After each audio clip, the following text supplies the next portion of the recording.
لله والصلاة والسلام على رسول الله وعلى آله وصحبه وبعد.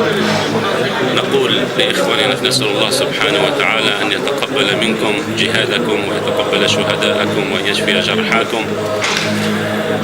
ما نؤكده أيها الأخوة أن تثبتوا على طريق الحق والجهاد في سبيل الله عز وجل، أن تصدقوا مع الله وأن تخلصوا لله عز وجل في جهادكم، وأن تعملوا صادقين من أجل توحيد الصف وتوحيد الكلمة على الله سبحانه وتعالى، فإن الله سبحانه وتعالى إنما ينصر عباده الذين ينصرونه ويرفعون راية التوحيد وراية الحق والسنة.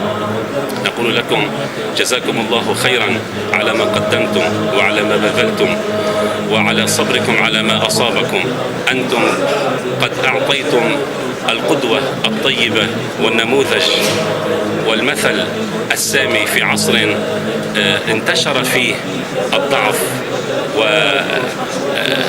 ويصح أن نقول بحق عن عصر بأنه عصر انحطاط، لكن قد أعطيتم لله الحمد نموذجا طيبا في الجهاد والبذل والعطاء، فنصرتم الله فنصركم الله عز وجل. فنسأل الله أن يتقبل منكم وأن يثبتكم وأن يوحد كلمتكم وأن يجمعنا وإياكم دائما على ما يرضيه، إنه سميع.